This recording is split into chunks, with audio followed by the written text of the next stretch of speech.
veteran and former Secretary General. Long live the memory of Adv Duma Nokwe, long live. Long live the memory of Mama Vuiswa Nokwe, long live.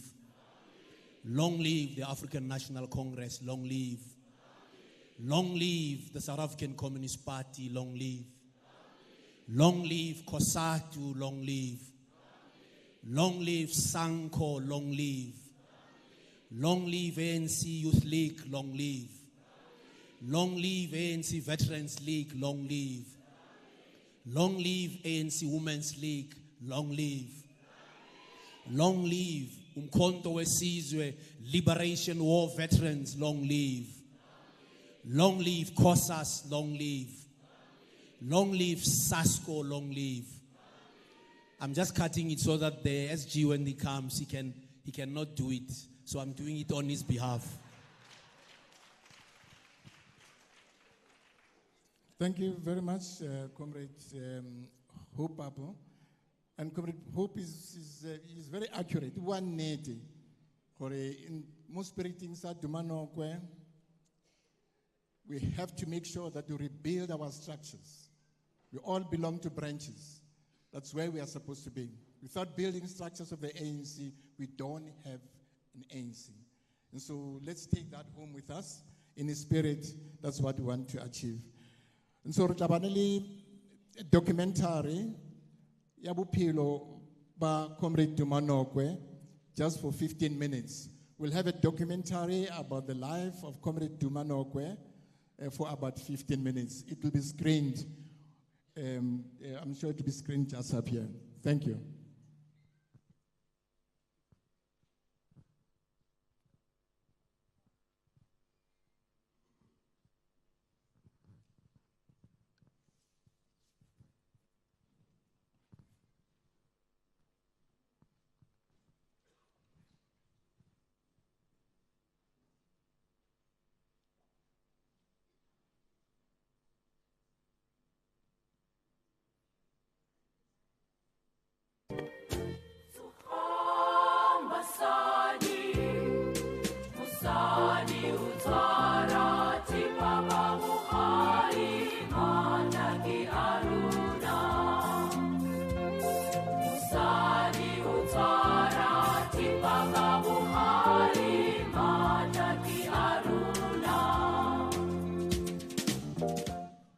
Please tell us your name and in what capacity you're talking to us today. Please tell us your name and in what capacity you're talking to us today. Please tell us your name and in what capacity you're talking to us today. My name is Nomvuyo Fikile Nokwe. I'm the second born of Duma Nokwe. I'm a writer, I'm a researcher, I'm an activist. My name is Snuki Zikalala. I'm the president of the ANC Veterans League. Duma, as everybody popularly knew him, as well as Uvuiswa Nokwe, who are coming from, where daddy comes from, the Vaal, born in the Vaal or Everton, and mama comes from Cape Town. So here I am, the second born.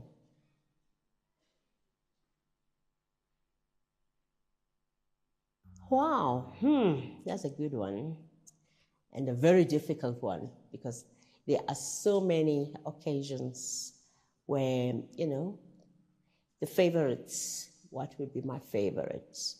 I think because our father was such, in his professional dynamic, but at home, he was a father. And he enjoyed, one, singing, and so we had to sing, you know, before friends, his friends. And then, of course, he liked cooking. So Sundays was our favorite day. Also, it became my favorite day because I knew both parents would be in the kitchen discussing and, of course, cooking. And, of course, at that moment, Dada would be the chef, the chief chef. But, of course, he's busy doing dumplings. And, of course, dumplings, it's flour. It gets into your hands and mixed up, and he's dirtied the whole kitchen. So the two of them, in the end, would be like Kanti, who's a cook here, you know? So it's just fun and funny because that is a moment where they shared most, you know, the kitchen. So did corned beef. Mommy would do it over the week. She'll put all the spices. I don't know if people do beef, which she corns at home. And then on that Sunday, they'll take it out, broil it. And then, of course, we have this big meal. But it's not only our meal. All the other, people meal. Somehow, in a way, the parents knew that this meal is not just for their family, but for the rest of, the friends and, family friends would come over. So yeah, it was a fun day, and I like that Sunday meals together.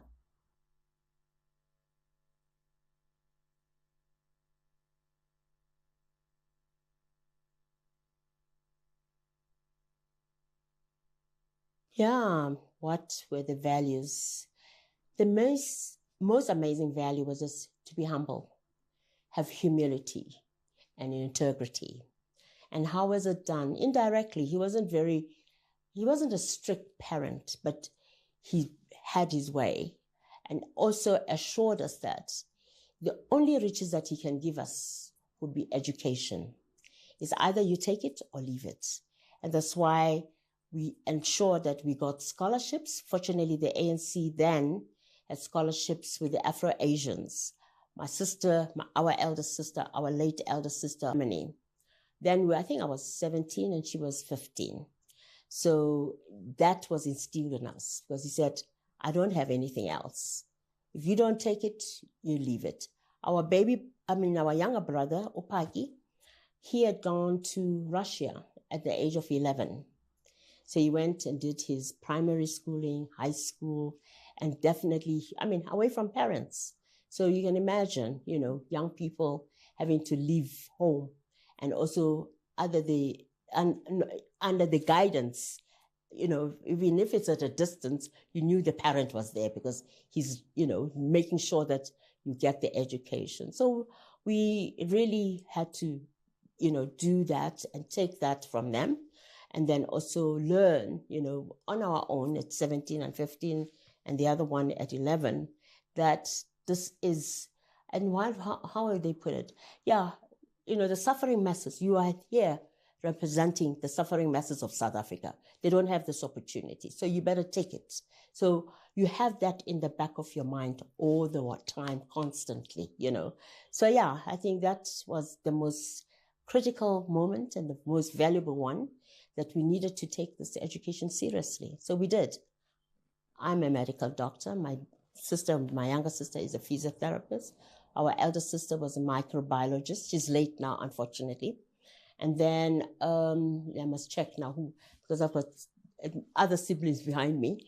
Nosizwe is a chemical engineer. She went to Russia, to Baku, and she went and did chemical engineering.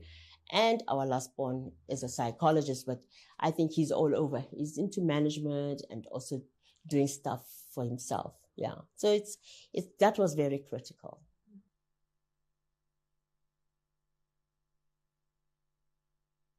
Well, there are many attributes that Duma Nokwe possessed which distinguish him over and above other leaders. But you will recall that every other leader is unique. They are unique individuals. They have their own individuality or their own individual idiosyncrasies, which define them differently. But also, every other leader has a different career path, have different background, different inspirations, and different goals and expectations on life. Duma Nokwe set himself apart from other leaders because of his prodigious mind. He had a huge mind, beautiful mind.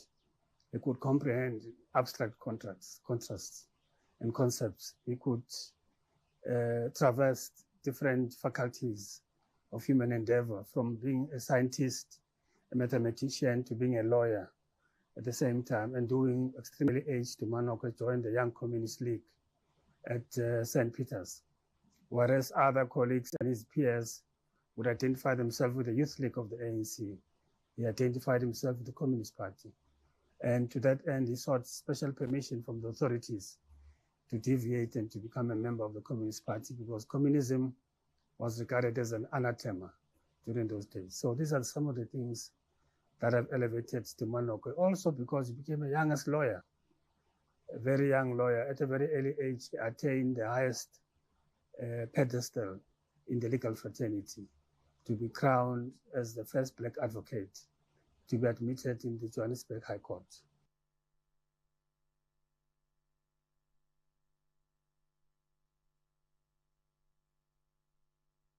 Well, it was a milestone. It was an unprecedented milestone, because hitherto there were few black people, or none, that have been admitted as advocates.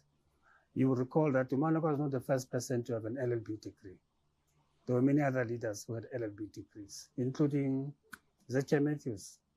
He had an LLB degree, but none of them were admitted in the South African High Court. This is what distinguished Duma Nokwe. Also at the time when apartheid was trying to create an impression that black people are inferior intellectually and academically, at the time when they just introduced Bantu education in 1953, 2 years later or 3 years later, an African was able to dispel the notion that we are not inferior. We are not lesser humans. We are not lesser endowed with the genial spirits that other white people are ordinarily endowed with. So also at the time when the Nationalist Party was using the law as an instrument of oppression, they passed a number of laws. You remember, Duma Nokwe lost his teaching post because he defied the 6 unjust laws: Group Areas Act, Mixed Marriages Act, past laws, a number, a ton of them. In total, there were about 6. So that is one of the issues that made him to stand out and to use the very law that was used against African people to challenge the law in its highest position by going to those courts and dealing with it and defeating it at that level.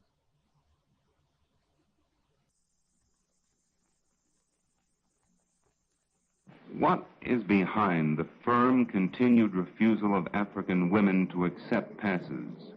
Well, the passes have been enforced in South Africa for a very long time amongst the men. And it has become very clear that the pass system in South Africa is the basis of forced and cheap labor. Now, to impose such a system on the African women is to create hardships. Firstly, African women will have to produce these passes on demand.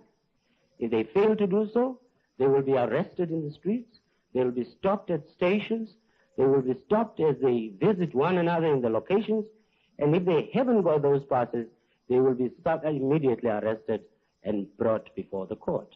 Now, African men who value their women just as any other people value their women, say what will happen to their children?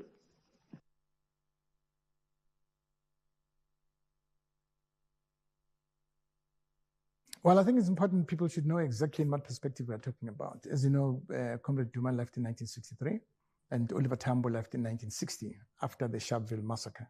And so for him to go and establish the ANC external mission throughout the whole country, but he was based in Tanzania and Zambia, for him to make sure that mobilize the international community to isolate the racist regime in South Africa. And so Comrade Duma joined him later in 1963, and then as a Secretary General, and his role was to build the African National Congress in exile and internally as well. As the African National Congress, we relied more on people inside the country who faced the hardship of apartheid. And so those are the people who made sure that we get this liberation of ours. And so Comrade Duma Nokwe and Comrade Oliver Tambo, they were involved in building the ANC outside and making sure that the ANC is well accepted, and also in isolating the racist regime of South Africa, and also in making sure that we are recognized at the United Nations, and also making sure that we are part and parcel of the African Union before it became an organization inside the country, to make sure that people understand that as Black people, we're oppressed by white. We made sure that the international community gave us support. As you know, as the African National Congress, we've got 4 pillars of our struggle. One is mass mobilization. The second one is underground work. The third one is international solidarity, and the fourth one is armed struggle. And so the international solidarity, so those 4 pillars are the ones that made us to be where we are today, for us to have this constitutional democracy that we have today. He played a very, very pivotal role in mobilizing also black lawyers and making sure that there is NADEL, making sure that black, white, colored Indian lawyers, they form an organization which was formed in 1986, NADEL, if I'm not mistaken. And so he made sure that African lawyers have a voice in the country, because as you know, blacks were not allowed to be lawyers, blacks were not allowed to be advocates, not allowed to be judges. And so it's a system that was abhorrent, was terrible. And so he managed to organize people of all racial groups to form an organization called NADEL and make sure that blacks must aspire to be well educated, to be articulate, to be able to defend their rights and fight for their rights. And so that's an important role that he played in the country and externally.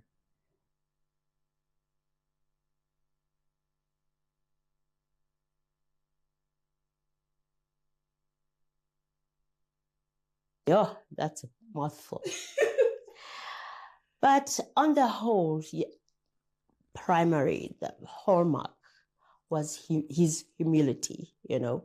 He didn't boast of his achievements because, like you said, in everything he was the first, you know. The Youth League, he led the Youth League at a very young age at Fort Hare.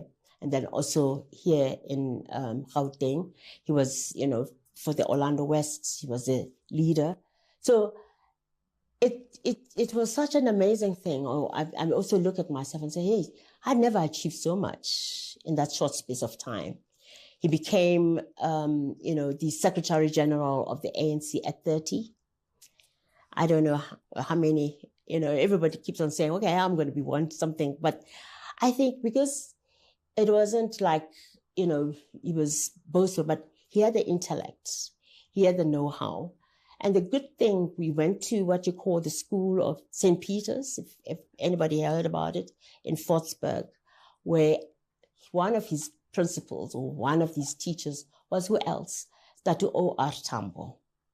So it's amazing that, you know, those type of people were present all the time.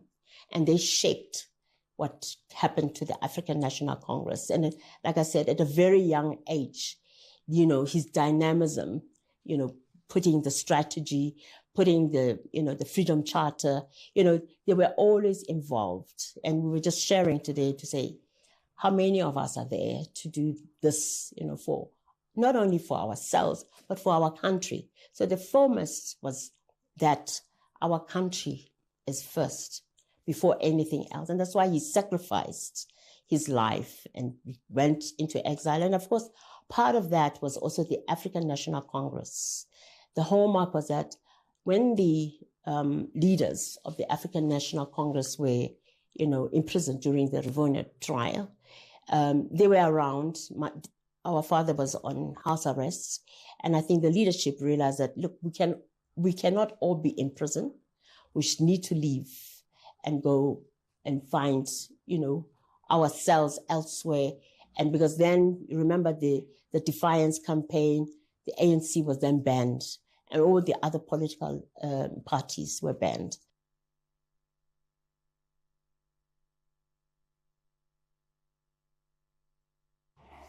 You will recall that the position of Secretary General is a very powerful position.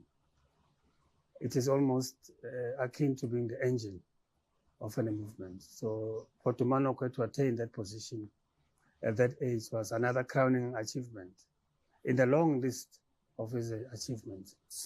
The ANC started having young people in that position when Walter Sisulu was elected in 1949 at an ANC conference which was held in Bloemfontein.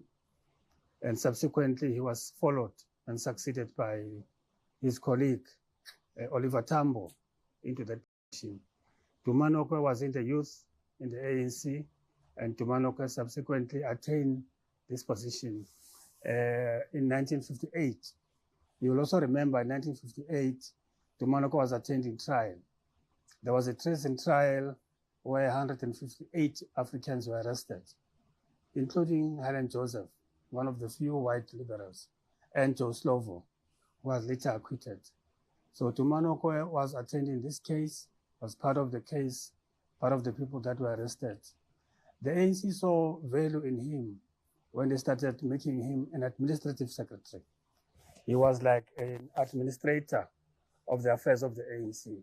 The next position that they accorded to Duma Nokwe was when they appointed him in the NWC, in the National Working Committee.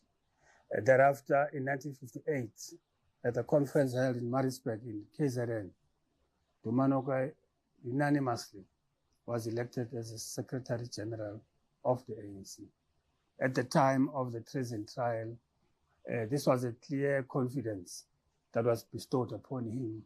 He was a great writer. He was a great administrator. He was a great personality.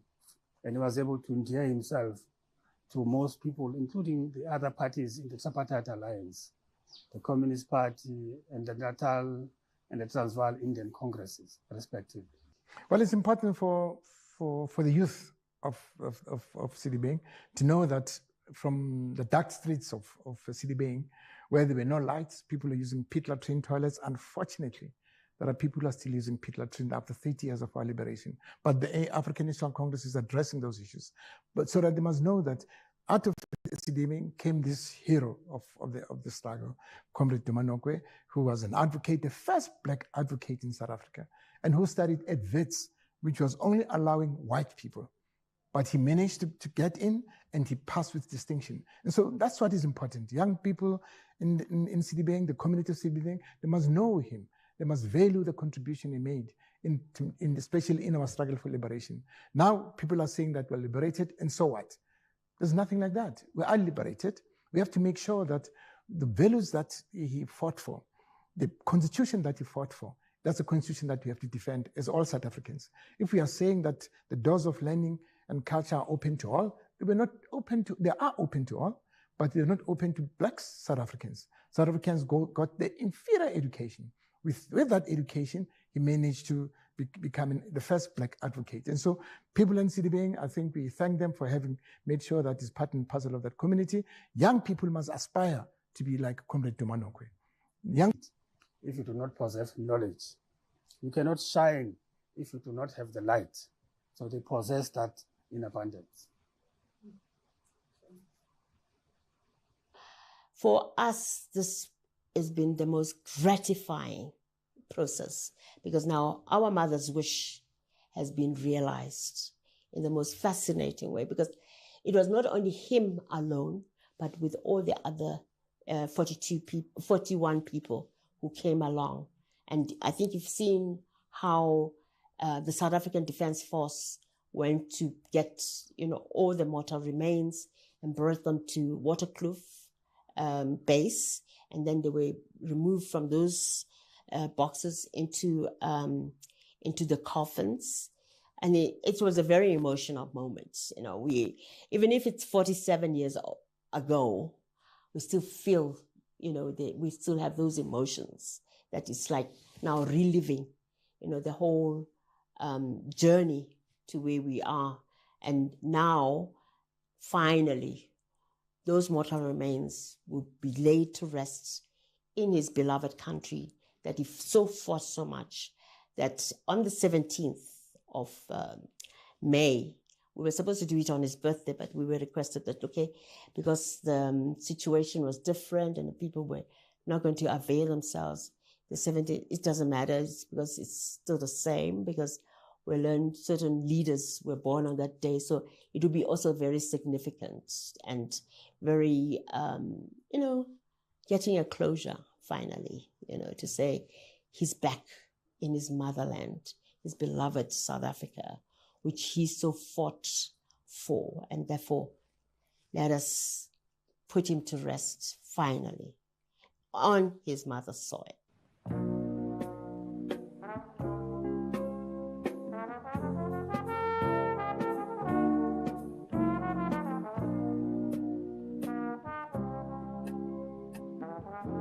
Embers of Soweto. Thank you very much. Out of the crucible warrior army of New Age. It's very educational. Despising gas, They'll be able to cut batons, bullets, defying centuries of slavery. advancing without care on our cars, striking battles with placed peace. The role that Comrade Duma Nokwe played The warrior in the cry, struggle for national liberation. Amandla! Now what we'll do, we'll ask Rising in every three floor, speakers to come Despising and death. pay tribute to Comrade Duma Nokwe. under muzzles of Mrs. machine. Dlamini Zuma, Comrade Shandukana Mokono, and a representative from the Duma Nokwe group of advocates. Mama Nkosazana.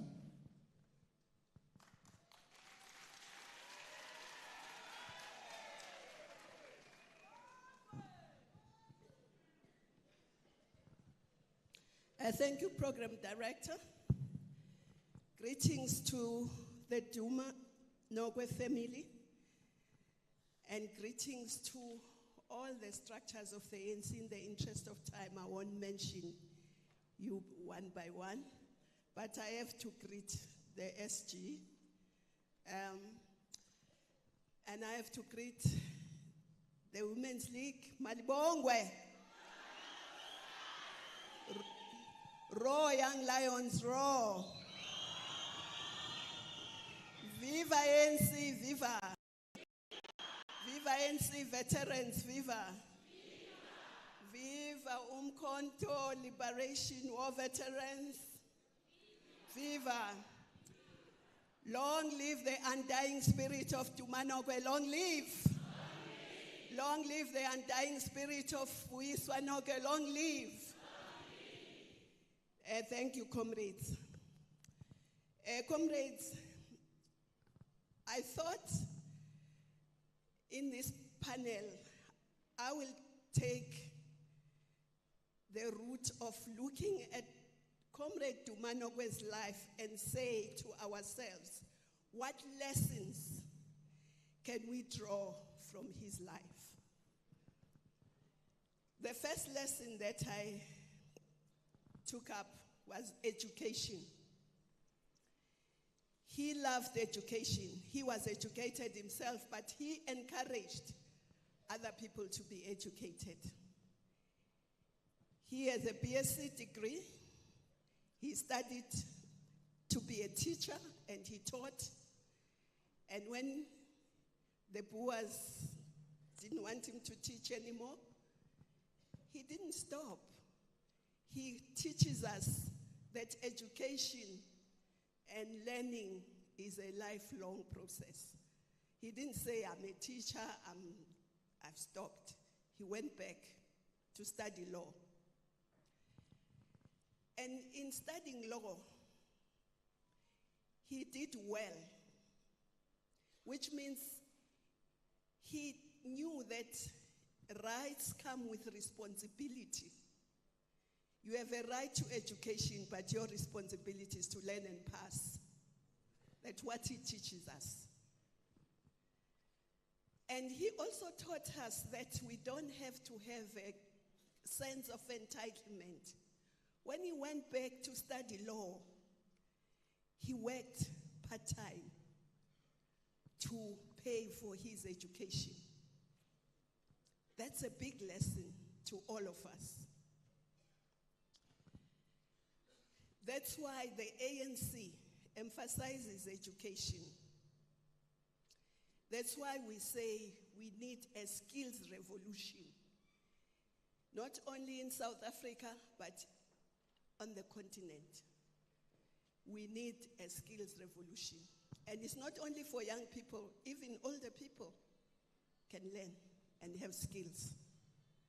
Because if you have skills, it means you can get jobs or you can create jobs. That's the first lesson I took out. I didn't take many lessons because there are many. I could speak for the whole day. The second lesson we learned from him is that of patriotism. For me, he was a great patriot. He loved his country, and he was prepared to sacrifice for his country. He didn't have to. He had a BSc degree. He was the first black advocate. But because he was a patriot, and a revolutionary, he decided that he was going to participate in the struggle, knowing very well that that can lead to his arrest, can lead to his banning, and indeed it did lead to that, but it didn't stop. Because revolutionaries don't stop. He was a revolutionary because he loved his country, he loved the people. He was brave. Revolutionaries are brave, they are not cowards. But he also stood by the truth, even if the truth was going to get him into trouble. He didn't want to say, well, because we must learn from him. He had integrity, honesty, and love. That's what a revolutionary must have.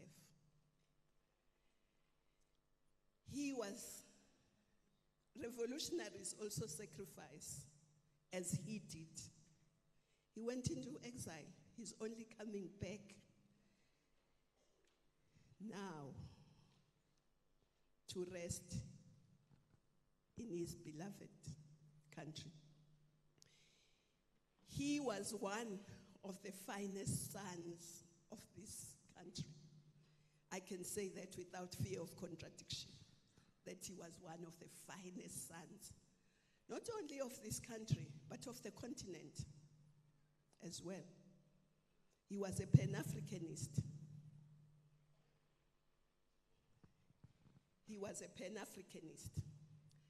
And Pan-Africanism is very important because let's say you are a business person. If you are only a nationalist, it means your market is 60 plus million people.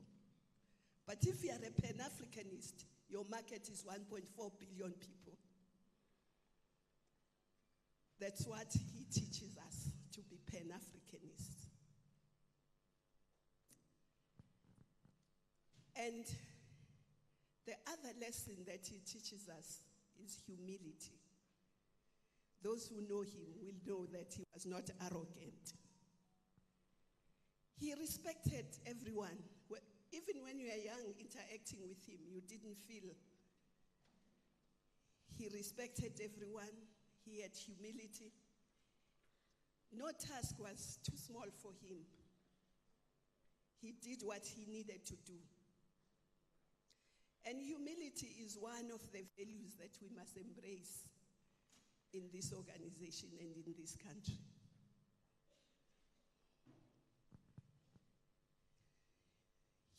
If he was living today and he had a cell phone, I imagine that he would answer all the calls that come to his phone. He wouldn't say, oh, I didn't answer because I don't know your number. Because when you serve people, you don't serve people who are in your phone. You serve everyone.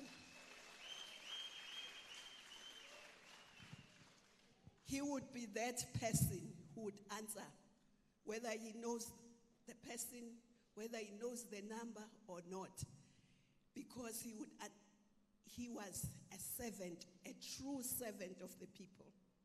That's the lesson we must learn from him, to be true servants of the people. And servants of the people are responsive to people. They are compassionate. Those are the lessons that we learn from him. And he inspired generations of young people. He didn't inspire them because he wore expensive clothes. No. He didn't inspire them because he drank expensive alcohol. He didn't. He inspired them because he had a sharp intellect. He could analyze, he could debate, he could teach. He could talk on the radio, Radio Freedom. and inspire people who are far away. So for me, when we commemorate him, we must say, what can we take from his life and emulate? And if we did that, we would be excellent cadres of this movement and will be excellent servants of the people. And as a lawyer, the lawyers will speak. But I think after he was chased out of teaching, and teaching he did all his life because he didn't have, you don't have to be in the classroom to teach. You teach people as you interact with them. But I'm speculating here. I think he took law because he could see how the regime was oppressing, imprisoning people, and he wanted to defend. And that's why he took the defense case. He was part of the defense of the treason trial. So I don't want to take too much time, but I just thought as we commemorate him, it's very important for us to take lessons out of his life. And he also encouraged the empowerment of women. You can see from the wife he chose, from how he encouraged his daughters to be educated, just from a personal point of view, before he gets to the broader society. You can see that he believed in the empowerment of women. He believed in equality, just like the ANC did. But because we don't have a lot of time, I see the program director is looking at me. Thank you very much. I think all of us must just say, what lessons do I learn from Duma Nokwe's life? Thank you. Amandla. We'll have Umamu Shandukane Mugomo, who will reflect on the life of Comrade Duma Nokwe.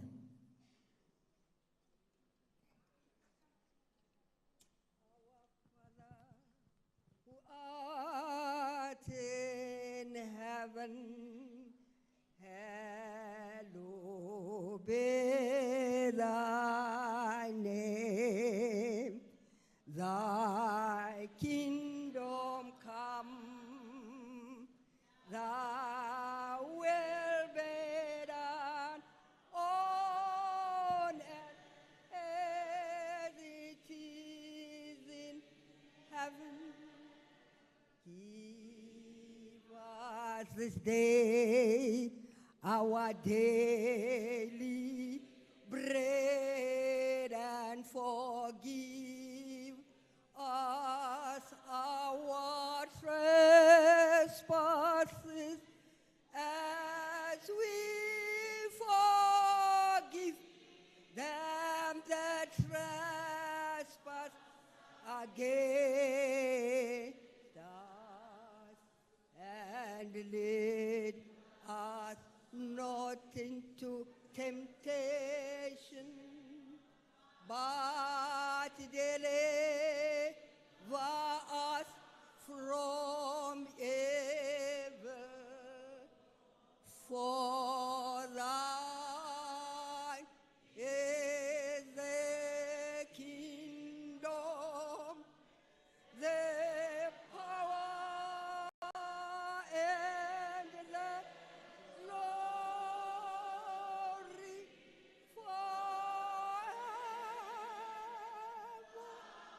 and ever.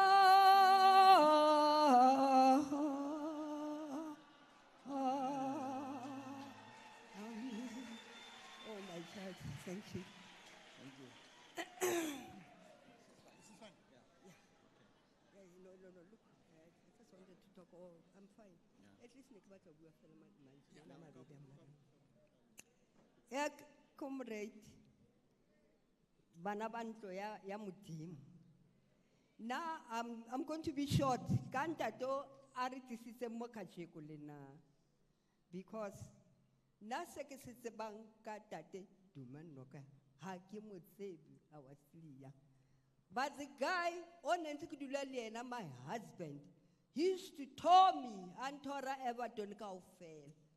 Fortunately, that line, Nekidulang Hiona, Kiawana number 5 stand, in a more our leader, honorable one, Urilina Kawina Kachuk, and I do that thing.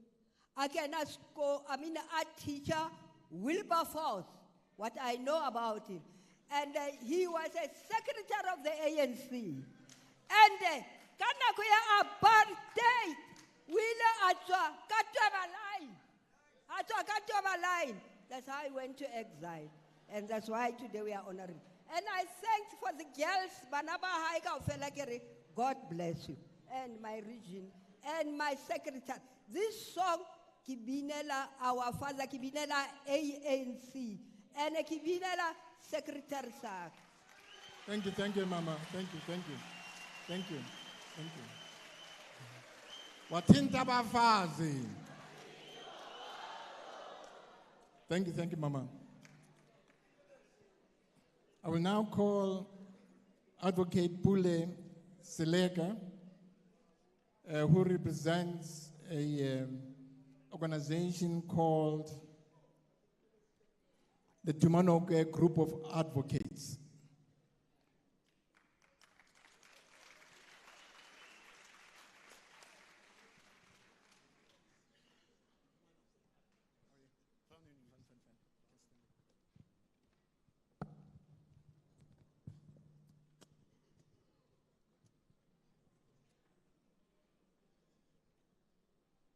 Thank you, everyone, for the invitation you have made to the Duma Nokwe Group of Advocates.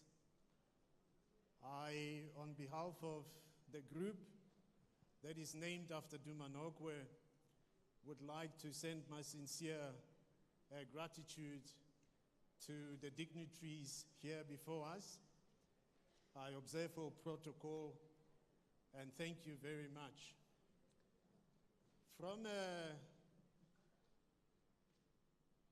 From a legal point of view, we remember Duma Nokwe, as it has already been mentioned, as the first African to join the Johannesburg Bar back in 1956. Now, his joining of the bar came on the back of what appeared to be a setback in his life when his career as a mathematics teacher was cut short because of him being arrested in Germiston for not having a permit. That which appeared to be a setback in his life was in fact a blessing in disguise. He could be determined to study law. It pushed him into studying the law history as the first African at Wits University to obtain an LLB degree in 1955. That, of course, set the stage for him to join the bar we call the profession of the advocate, with the association to which it belongs, the bar. So he joined the Johannesburg Society of Advocates in 1956. And he remained there to practice as an advocate. But then this is back in 1956, when apartheid was at its height. And the question was, where is Duma Nokwe going to hold chambers? Where is he going to have an office?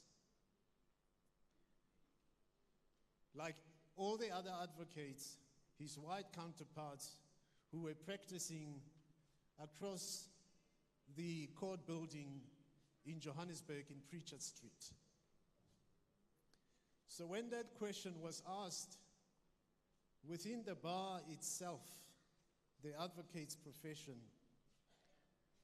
there had to be a decision whether, as a black advocate, he will be accommodated alongside with his white counterparts in town. And the vote was put to the members. 107 of them had to vote in support of whether Duma Nokwe will come and have an office with them, regardless of the apartheid rules at the time. Of the 107, 98 voted in favor of Duma Nokwe holding chambers with them in town. The others opposed his holding office at what was called His Majesty's Building on Preachard. And as it happened, one of the nine of those who voted against Duma Nokwe holding chambers with them was John Foster, who later became the Prime Minister under the apartheid government. Despite government resistance, and including from the Minister of Native Affairs, who was well known as the architect of apartheid, Dr. Hendrik Verwoerd, efforts were made by advocates such as Izzy Maisels and George Bezos to carve a niche for Duma Nokwe in the legal fraternity. George Bezos is well known for having shared his chambers, meaning his office, with Duma Nokwe from 1956 to 1962. And by doing so, he was directly violating the law that was prohibiting a black professional to hold office in chambers, to hold office in town. Advocate in the treason trial, the ANC knows very much about that, but even there as an accused, his legal acumen came to the fore. He stood not only as an accused person, but played the role of a legal representative. In his biography, Long Walk to Freedom, the former President Nelson Mandela writes about how the decision was made to use Duma Nokwe as the only advocate in the treason trial. He reveals how the trialists managed to function without their lawyers. So they would have had a team of lawyers like Izzy Maisels who represented them in the trial. But because of the state of emergency laws, they could not, or they were refused to consult with their lawyers. So these 30 accused had to decide how they are going to present their case in court, and this being the treason trial. And Nelson Mandela, with the rest of them, we included, they agree with their team of lawyers that the advocates would recuse themselves from the case. If they step aside from the case, that means the accused are left alone to represent themselves. And he tells the story in the book about how 29 of them would then have to call each other as witnesses and cross-examine each other in that process. Now, if you would be familiar with court cases, if you have 29 accused who have to call each other as witnesses and be cross-examined by each one of them, you start with the first one and has to be cross-examined by the second, has to be cross-examined by the third, has to be cross-examined by the fourth, has to be cross-examined by the 10th. He said the trial will go into a millennium. But they were buying time. They were doing it to buy time, he says. And so when, after their legal team has stepped aside, the court is surprised. So who's going to represent them? Nelson Mandela in his book writes, he then stood up and said, well, my lord, we are going to represent ourselves. Now, Nelson Mandela was an attorney at the time. Duma Nokwe is an advocate. Now, according to the law of the country, only an advocate can speak in court. Now, this is in the High Court in Johannesburg. And Nelson Mandela obviously was quickly interrupted by the judge, who said to him, well, Mr. Mandela, I do hope. And Nelson Mandela says he replied to the judge. So the advocate is briefed by an attorney, and he does the talking in court, the advocate. He gets his payment from his attorney. So the client pays the attorney, and the attorney pays the advocate. So Nelson Mandela said he responded to the judge, who said, only an advocate can represent us. So because Advocate Nokwe was the only advocate, he's the one who's allowed to speak in court. So Nelson Mandela said, he replied to the judge, he said, well, my lord, we are well prepared to accept that approach, that Duma Nokwe will represent us, but that is only if you, but then he said, that is only if you, my lord, will pay for his fees.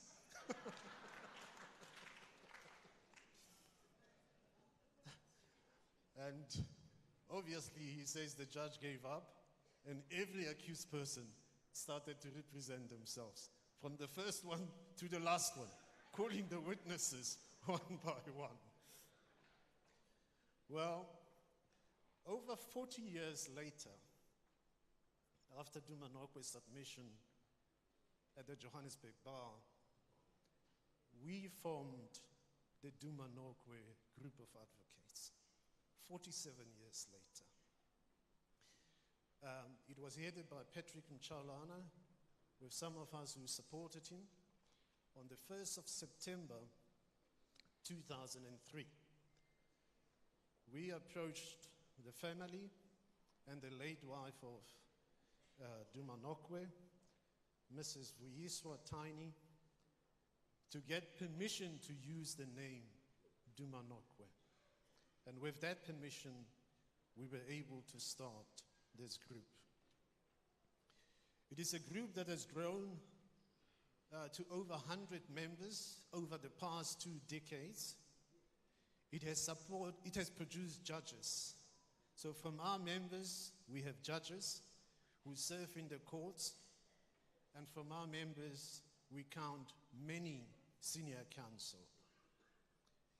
This group is dedicated to the legacy of Duma Nokwe. What Duma Nokwe struggled to get many years ago, the group is determined to eradicate. It is to make space for black and female practitioners at the bar and even in the legal profession.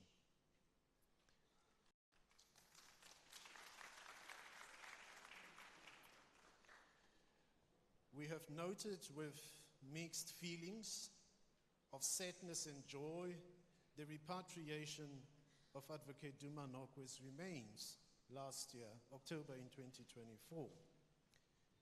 His final journey home is a moment of deep national and political significance. We remain deeply inspired by the life and legacy of Duma Nokwe. His memory is not just one of historical reflection, it is a call to action. And the group is determined to do exactly that. We have motivated for him to be conferred the status of senior counsel posthumously.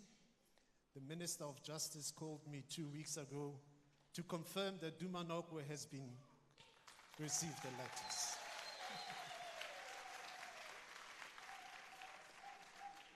So he will be Duma Nokwe SC.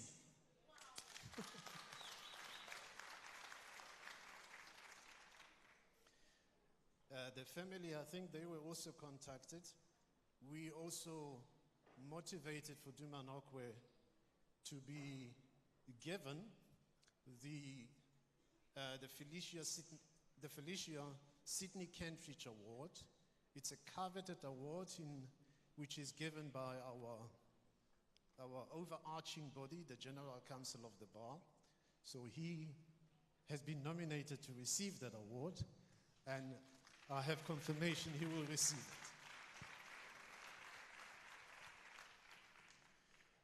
We thank you very much. We are the group that will carry on the legacy of Duma Nokwe, and we will work together with the family of Duma Nokwe, with the ANC, to make sure that Duma Nokwe lives forever in our memories. Thank you very much. Thank you very much, Advocate Seleka. Thank you. As we heard from Advocate Seleka, is that Comrade Duma Nokwe is going to be given an award posthumously as a senior counsel. Let's clap hands for that. Thank you. Now, comrades, there's a plea here that there's a young comrade of ours from the legal profession by the name of Samugelo Nkosi. He's a law student.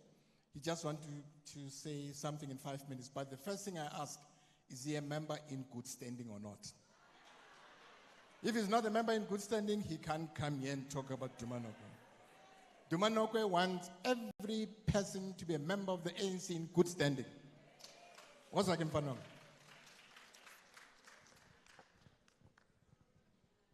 Are you a member in good standing? Okay. Okay. The SG has given us, we as veterans, has given us new cards of the ANC, which all of you will get. If he says he's a member in good standing, we take the card to check immediately. It will tell us he's not. Isn't it, SG?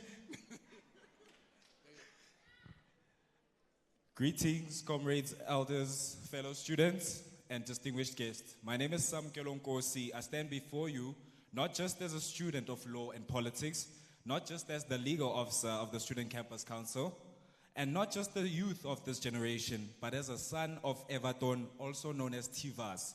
The same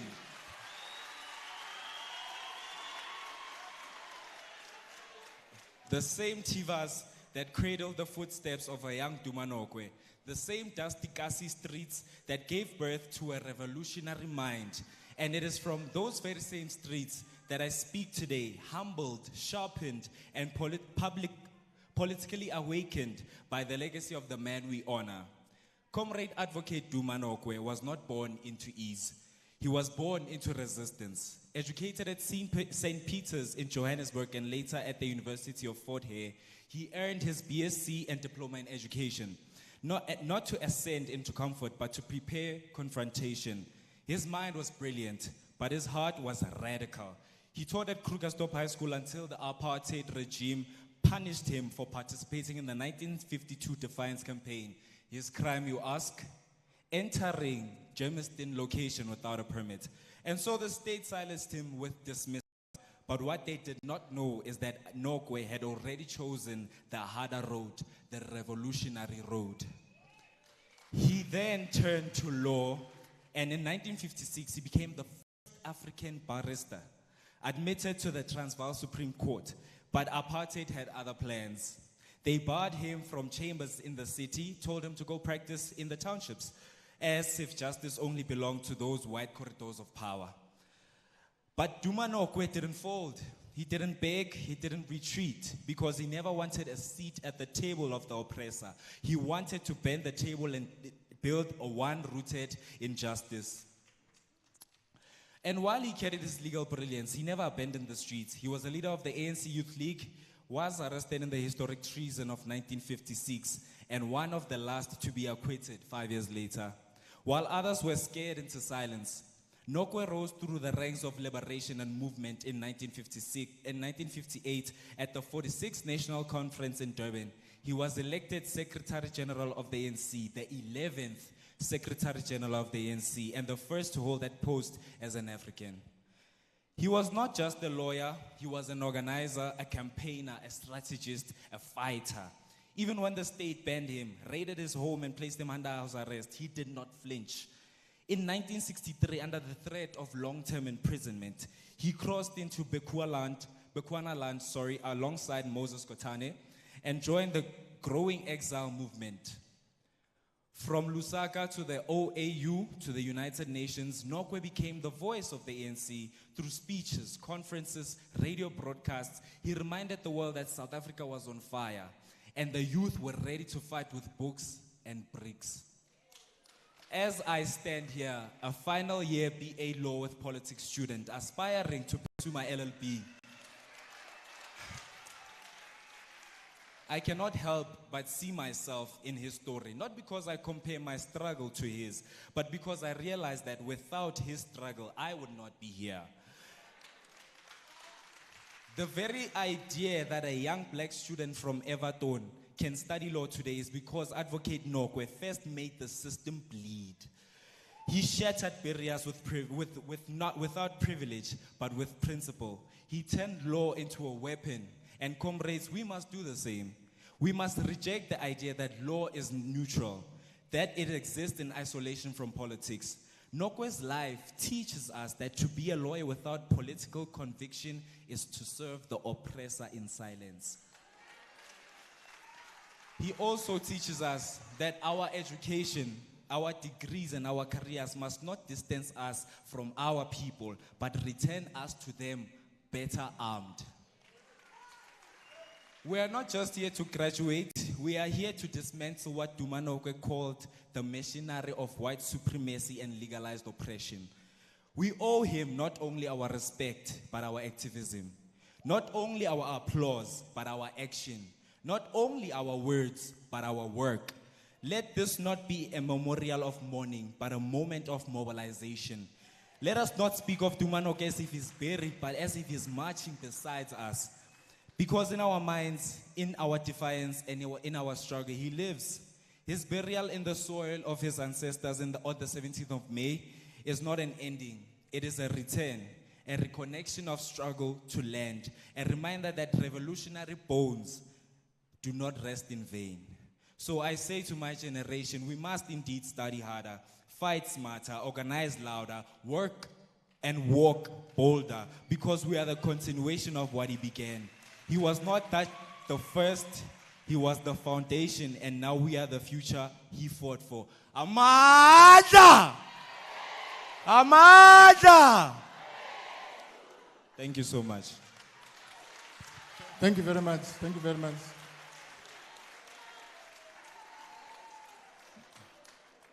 Yeah, well, he didn't disappoint us. Not at all. And so the SG will agree that it was good that you gave him the platform. Now is the time to call the main speaker. This is the time that we've been waiting for. Comrade SG, our Secretary General, our Chief Administrator. Comrade has been given the responsibility of building the African National Congress and renewing it and making sure that in every street there's a branch of the ANC, door to door. Comrade SG.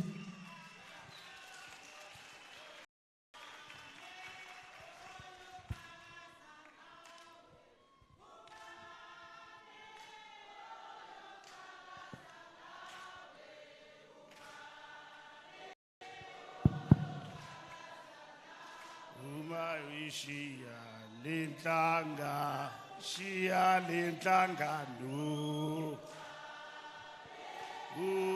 ungufakaza ngawi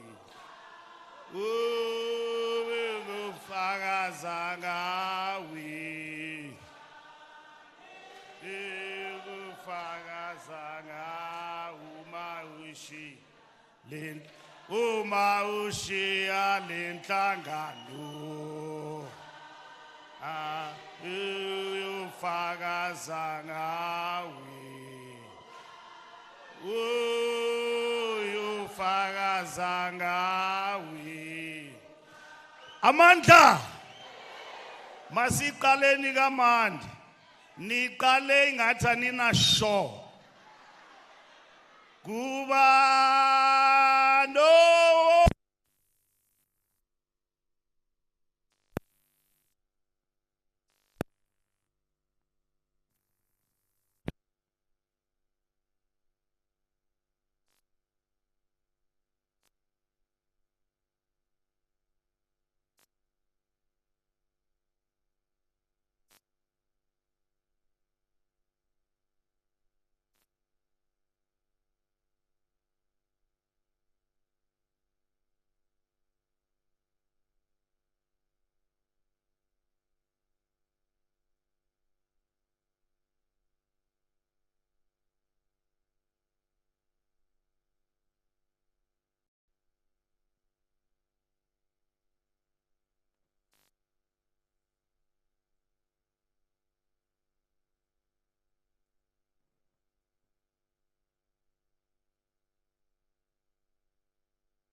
Amandla. Amandla. Awethu.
enze balindlela inambeva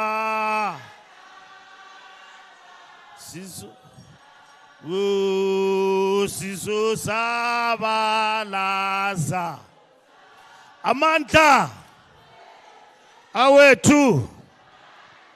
Long live the undying spirit of Comrade Duma Nokwe. Long live. Long live the undying spirit of Duma Nokwe. Long live. Long live the undying spirit of the Secretary General of the ANC. Long live. Amandla. Mpilonde, veterans, the ANC Mpilonde. Pata ANC pata. Kokela ANC kokela.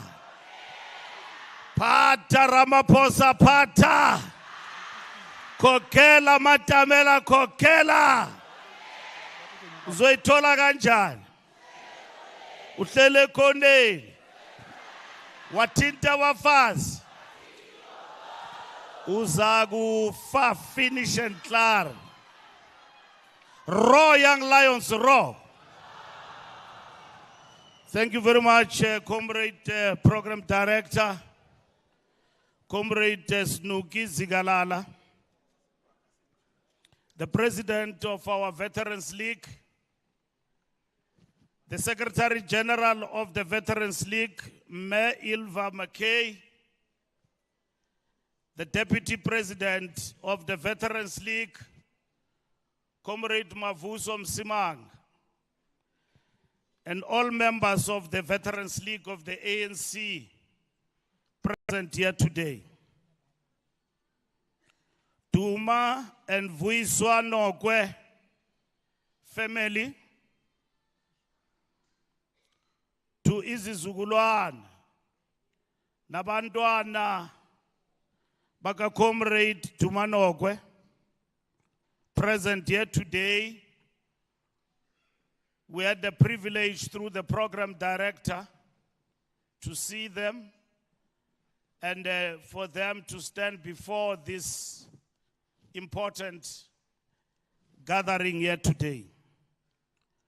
Our veteran stalwart member of the NEC, Umama Nkosazana Dlamini Zuma. A Duma Nokwe group of advocates represented here by Advocate Sileka,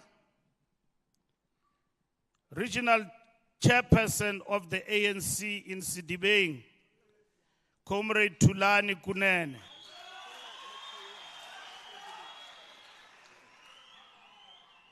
the regional secretary of the ANC, Jason, here in Sidibeng.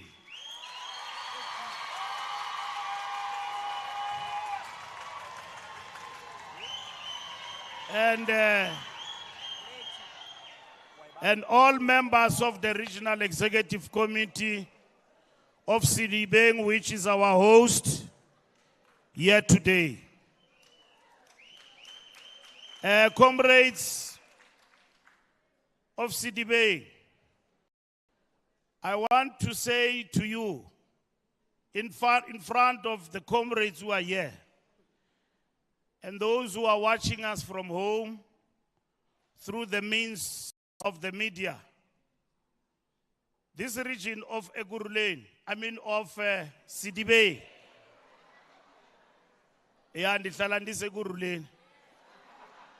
this region of Sidibeng, in the history of our movement, they've done something symbolic and very important in the preservation of the heritage of our liberation struggle.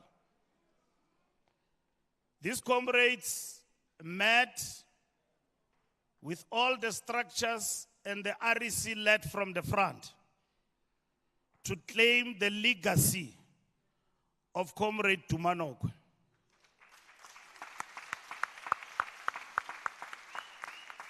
This region went to Lusaka with the family of Duma Nokwe. They came to Lutuli House they gave us their project that they want to name their office after Advocate, the former Secretary General, Comrade Duma Nokwe. And they were granted permission to do so, and they built an office, and they named that office after Comrade Duma Nokwe. They went further and said that part of the project include a book. That's why you saw Tamika Plaki there explaining, because he was the one who's doing the research on the book, and as well as the family also and other comrades have been gathering material to produce, I'm sure, not only one book, but many books about the life and times of Comrade Duma Nokwe. We will ask for family permission, because when they came to Luthuli House to brief us about this project, at Sol Plaatje boardroom at 6th floor, where we resolve difficult things,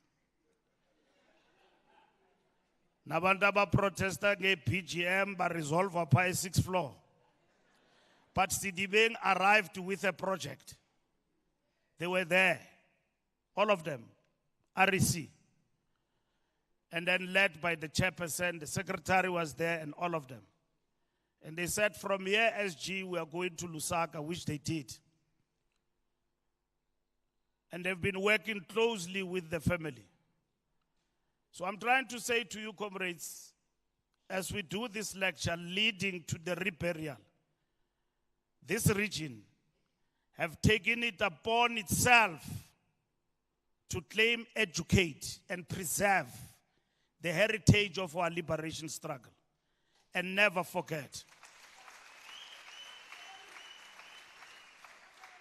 They do that because, comrades, our struggle is about memory against forgetting. So we must never forget where we come from. Here in your region, here in Sidibeng, here in South Africa, an advocate was born in our country. And he came from this region. So I want to celebrate you, comrades, because most of the time when we talk about the work our structures are doing, we talk in negative terms. But when they are doing well, your good work must rub off to others throughout the country. That in Sidibeng, we had a leadership once upon a time that took it upon themselves not to wait for head office or National Executive Committee to do this important work. And for that, comrades, on behalf of our organization and National Executive Committee, we salute you.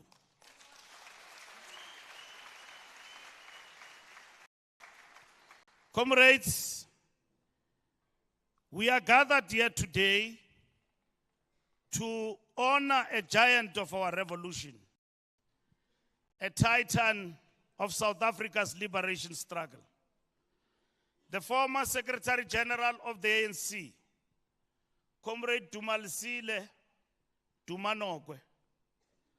We are here to pay a lasting tribute to a mentor of the people's liberation struggle, to bid the final farewell to a giant on whose shoulders we stand in order to get a vantage perspective of the path we have to traverse to attain our freedom, or traversed, and the treacherous path that lies ahead. This we do as we advance the national democratic revolution to realize a democratic society where a better life for all is a lived reality. Born on 13 May 1927 in Everton, Advocate Duma Nokwe emerged as a symbol of intellectual brilliance, unyielding courage, and a visionary leadership. His life tragically cut short in exile in 1978. Jason, the secretary of this region, says when Comrade Duma Nokwe passed on, that's the year he was born. And then secondly, when he passed on, that's when we witnessed a massacre in this region. Offers profound, his life tragically cut short in exile in 1978, offers profound lessons for a world still grappling with injustice. As we reflect, comrades, on his legacy, let us not merely recount history, but ignite a flame of inspiration for future generations. Fikile means thunder on a cloudless day. And true to his name, Nokwe became an exemplary leader, an intellectual, during difficult period within the country and for the movement. He played an integral part in the resistance against the apartheid government and dedicated his life to ensure our constitutional rights and freedoms that he did not live to enjoy. Comrade Duma Nokwe was an only child who grew up in a working class environment.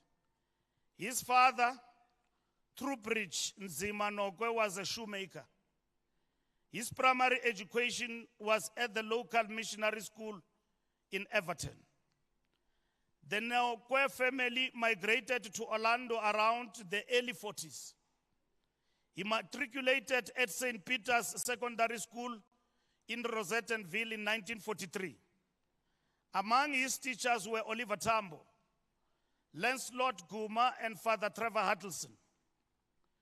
As a student, he was top of his class in mathematics and science, but also interested in politics, joining the Young Communist League and matriculated in 1946.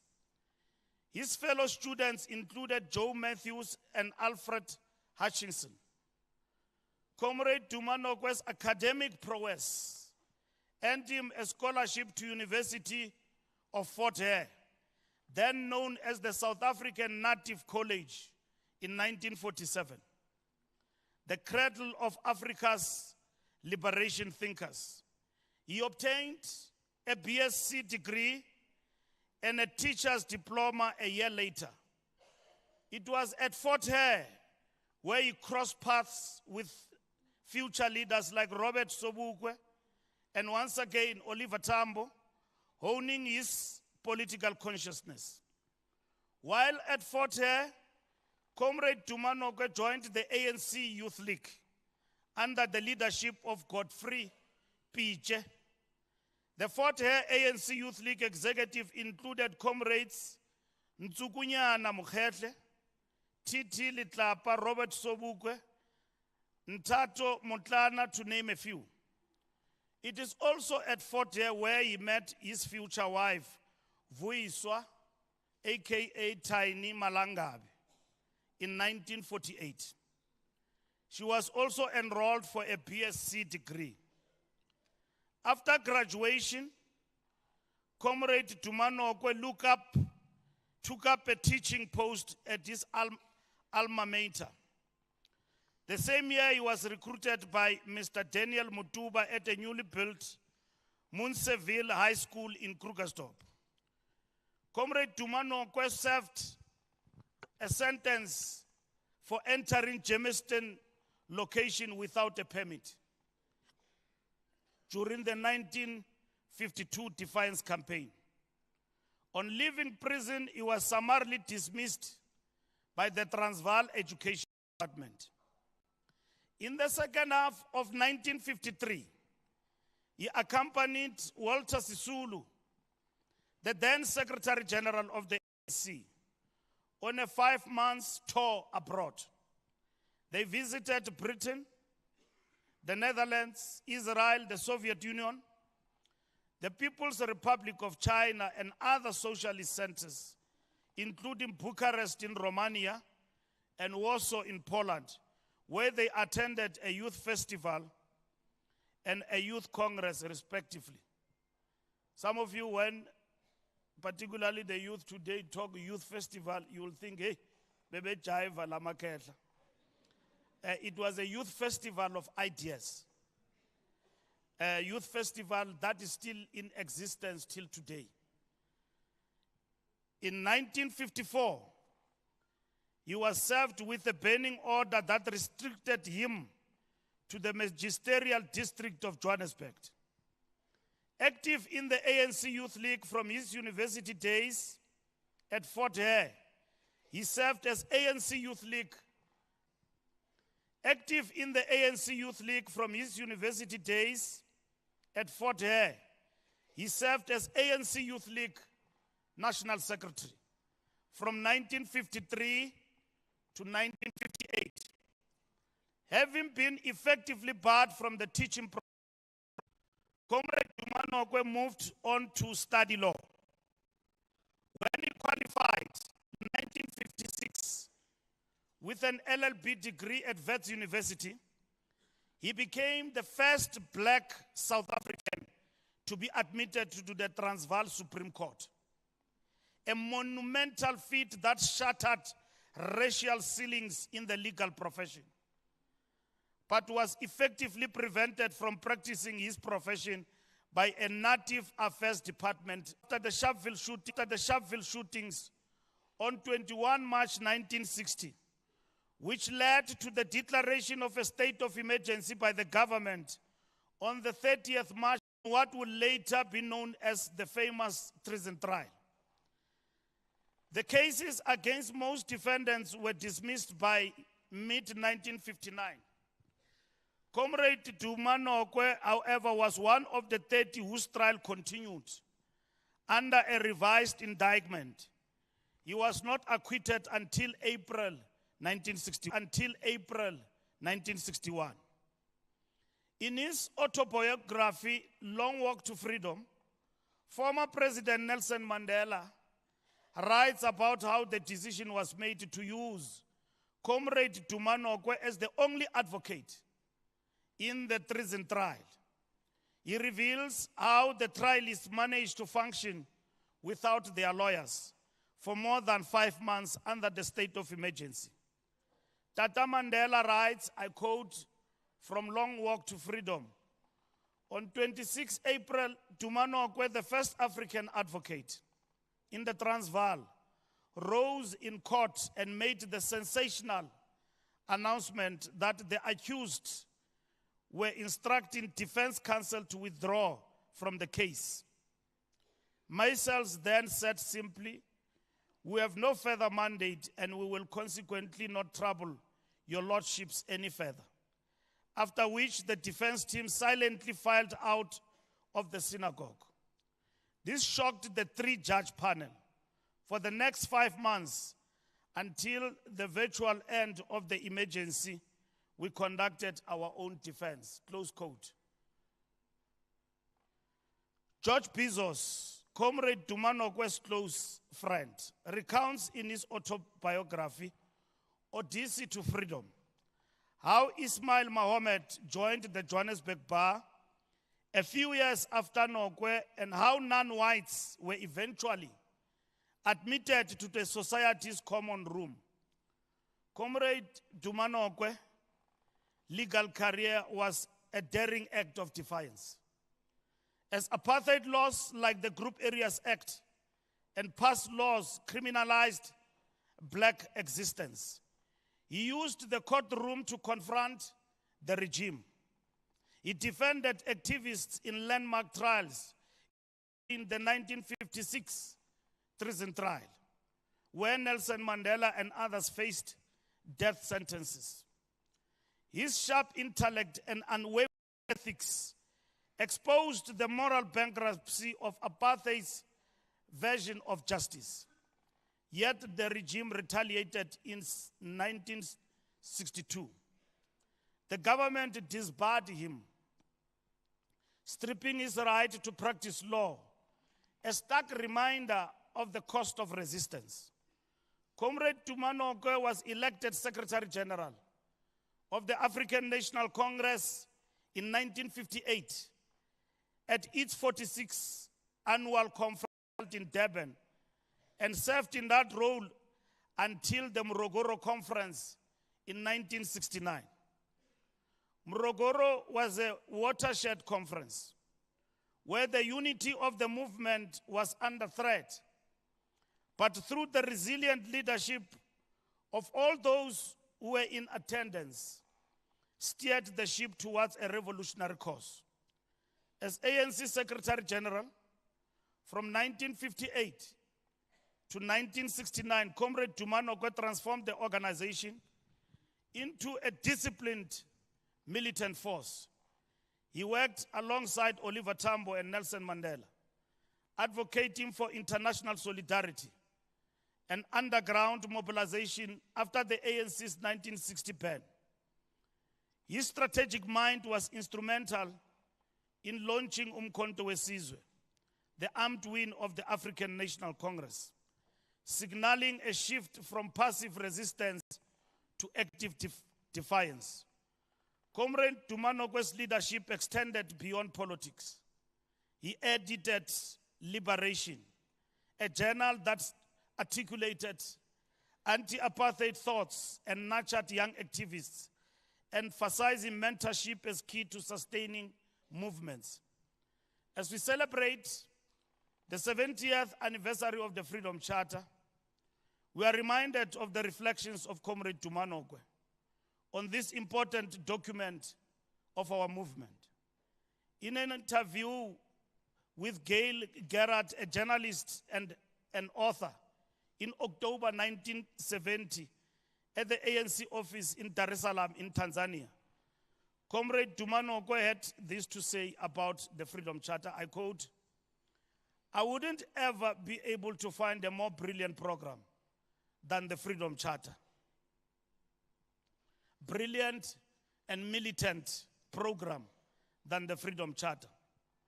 Perhaps this is one reason why the South African government decided to charge us with treason and keep us in the treason trial for 5 years. I doubt if there is any political organization anywhere, even the then unliberated states, which had a more militant outlook than the Freedom Charter, politically, economically, and otherwise." Close quote. In the early 1960s, Comrade Duma Nokwe was repeatedly arrested and charged. His home was raided, and he was placed under house arrest, facing a long imprisonment under the Unlawful Organizations Act for promoting the aims of the banned African National Congress. Comrade Duma Nokwe was directed by the underground leadership to leave the country. He crossed into Botswana in January 1963, together with Moses Kotane. Comrade Duma Nokwe became the ANC's international envoy, mobilizing global support from Zambia, Tanzania, and beyond. His diplomacy secured crucial aid from socialist states and African nations, isolating the apartheid regime. Comrade Duma Nokwe's work in exile in the spheres of diplomacy and propaganda helped to win for the ANC the recognition and respect of the international community. And he was a well-known figure at the meetings of the OAU, Organization for African Unity, and the United Nations, and the many conferences on South Africa called by various anti-apartheid organizations. In exile, he was instrumental in the reorganization of the ANC in exile, focusing on international relations and diplomacy. Yet exile came with a heavy price: separation from his family, constant surveillance, and the trauma of displacement. Though small in nature, in spirit he was a giant, whose political perspective embraced all humanity, and who linked the fight of the ANC with the anti-imperialist struggle